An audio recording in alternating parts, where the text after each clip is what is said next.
Bits and Pieces, in Dinarland Sunday AM December 22, 2024. Listen to the full version on the official dinarreport.com website and become our supporter on Patreon. RV excerpts from the Restored Republic via GCR. Update as of Sunday the 22nd of December 2024. Compiled Sunday the 22nd of December 2024 12:01 AM Eastern Standard Time by Judy Byington. Global Currency Reset. Saturday the 21st of December 2024 TNT Tony. Banks down to the branch level received a memo saying they were going to be exchanging new currencies as early as 5 o'clock today Sat 21/2024 or this weekend. In Iraq, multiple contractors were paid at a rate of $3.91. Citizens were told that a 10,000 dinar note would now be worth 10 dinars. All T4B must be finished exchanging by December 31st, with no exchanges on Christmas Day. Friday the 20th of December 2024 Wolverine. The platforms are closing down right now. The platforms are all loaded with money. It looks like we are crossing the finish line. Have a beautiful, beautiful day. It's all coming before Christmas. Thursday the 19th of December 2024 Bruce, The Big Call. All day Fry, Sat, Sun, Mon and Tuesday until noon. Redemption Center staff are scheduled to work. They have Christmas off and go back to work the day after Christmas. In the first 10 days of January 2025 R&R. Increase of SS, Nasara, Gesera kicks in. Long-term Structured ZIM Payout System for Humanitarian Projects, QFS, Nasara, XRP, and Stellar, redemption rate equals the amount paid for each ZIM dollar. Julian Assange on Telegram.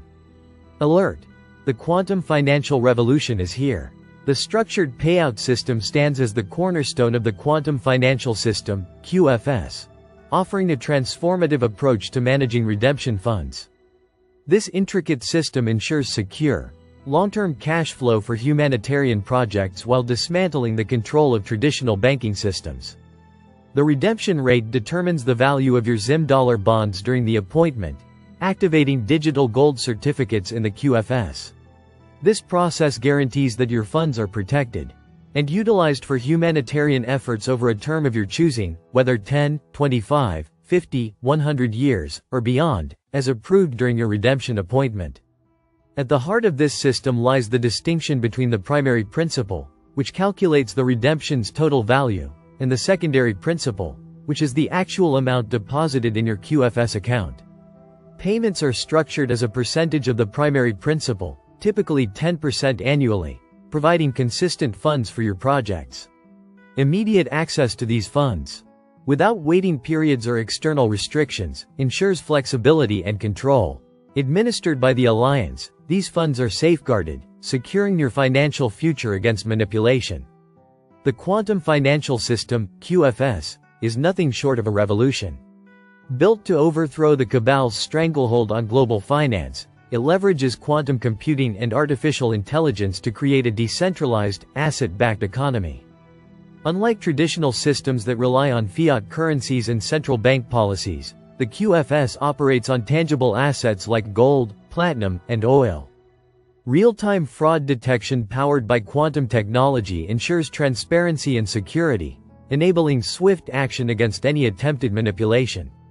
This shift represents a new era of financial freedom, where individuals and nations regain control over their financial destinies. As the world transitions to the QFS, the revaluation of the Iraqi dinar and the integration of Nasara, XRP, and Stellar signal the dawn of a stable, value-driven economy. The structured payout system aligns with this transformation, allowing sovereigns to secure their futures and plan for long-term humanitarian impact. The MedBed technologies further expand the possibilities, making it imperative to choose structured terms wisely, potentially extending beyond 100 years for those dedicated to rebuilding a better world. The cabal and their banking puppets are losing their grip as the QFS rises to redefine global finance. This monumental shift empowers humanity, ensuring that financial resources serve the people rather than being tools of oppression.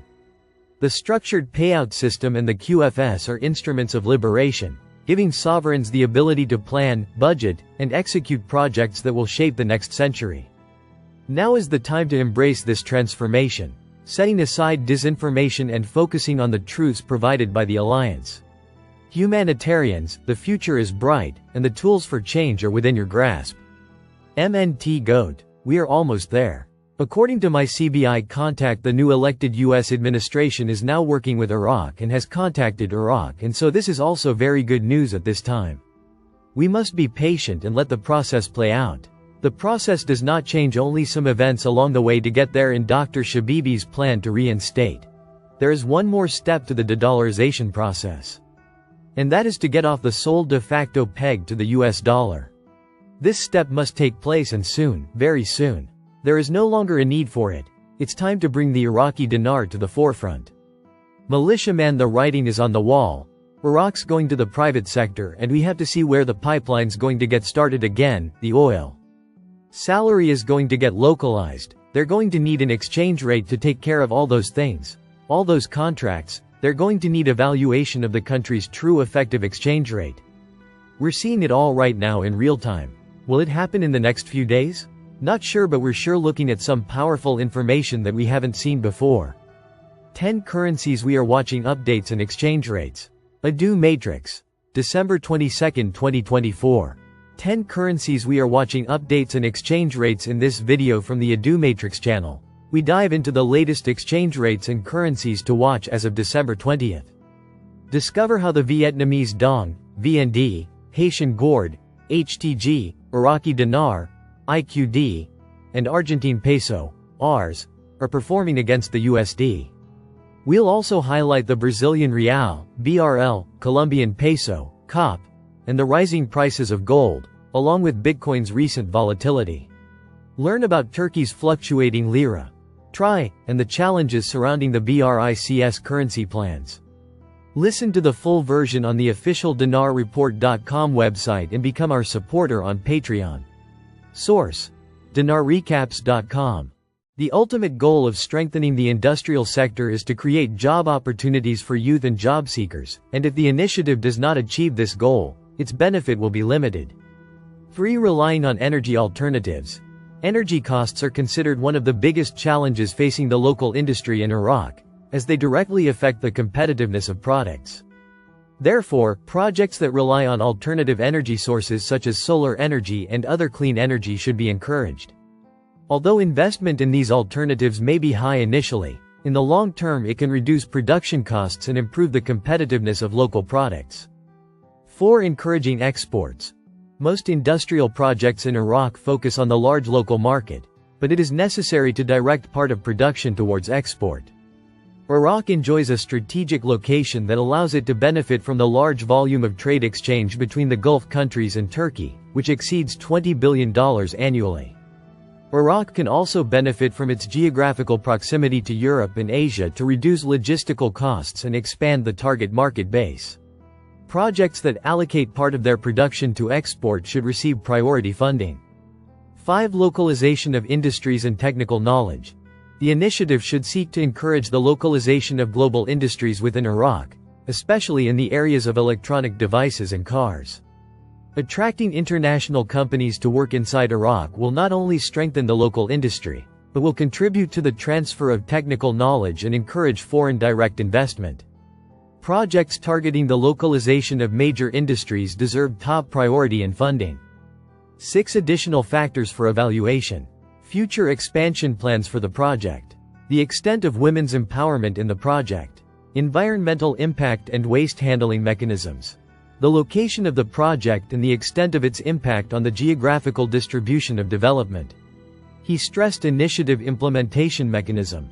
The need for financing decisions to be based on a comprehensive evaluation system that goes beyond the feasibility study submitted by investors, stressing the need for the evaluation to include clear and specific goals for the state, with relative weights for each goal to determine funding priorities.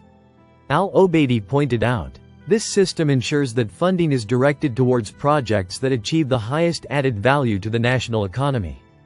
Noting that the Industrial Project Financing Initiative has great potential to stimulate the industrial sector and promote economic development in Iraq. What are the goals of expanding external transfer channels by the Central Bank of Iraq? Economy December 19, 2024. Baghdad Today. Baghdad Today. Thursday, December 19, 2024. Economy December 19, 2024. Baghdad Today. Baghdad Today. Thursday, December 19, 2024. Economic Affairs Specialist Alaa Al-Fawd revealed the goal of the Central Bank of Iraq to expand external transfer channels for local banks. Al-Fawd said, in an interview with Baghdad Today, that, as part of the central bank's policy and its ongoing attempts to control foreign transfers to finance trade, especially in dollars, there is a continuous effort to expand the basket of foreign currencies that are used for imports, especially with the countries that we have import transactions. The transfer is in the currencies of the countries, and there was an agreement regarding this with the Turkish side, as well as the Emirates, China, and today with Jordan and Saudi Arabia. He stated, this step reduces the demand for the dollar to finance foreign trade. Most of the demand for the dollar is to finance foreign trade, and with the expansion of the basket of currencies, the pressure in the parallel, black, market on the dollar decreases, and this reduces the exchange rate in the local market. He added, this step will also allow many banks to deal with many countries according to the currencies of those countries, and this enhances a major role in developing the work of banks in terms of experience. Its main goal is to control the dollar exchange rate and work to reduce it. Did non-oil revenues contribute to Iraq's budget? Money and Business Economy News. Baghdad advisor to the Prime Minister, Mazhar Mohammad Saleh, confirmed today, Saturday, that non-oil revenues have witnessed a significant change in their contribution to budget resources, while he stated that the government program seeks to raise them to 20%. Saleh told the official agency, followed by Al-Iqtisad News, that there are two paths in the rise in non-oil revenues, which have witnessed a significant change in their contribution to the federal general budget resources, as indicated by Prime Minister Mohammed Shia al-Sudani, indicating that the first path is an increase in the growth rate in the non-oil GDP to reach 6% annually, and it represents a leap in the development of the productive activities of the non-oil sectors of the economy, headed by the transportation sector, digital communications technology, and housing, construction, infrastructure, agriculture, and clear industrial transformation. He added, the other path is the development taking place in the general budget resources other than the oil resource as a result of the high discipline in tax and customs collection after the introduction of digital processes and automation and the expansion of touching on neglected tax bases, pointing out that the progress achieved is consistent with the government program to seek to raise the share of non-oil revenues. Oil revenues over time and within the economic reform packages by making it 20% instead of less than 10%. Saleh explained, this issue is related to growth in non-oil gross domestic product on the one hand, and maximizing the budget's resources financially from traditional revenue sources, whether direct and indirect taxes, and various related government revenues, which generates a complementary relationship between financial sustainability and economic sustainability over time, which is a higher goal than objectives of the government program. Prime Minister Mohammed Shia al-Sudani had confirmed that non-oil revenues reached 14% from 7%, noting that the unemployment rate decreased from 16.5 to 14.4, and the poverty rate was reduced from 23% to 17%.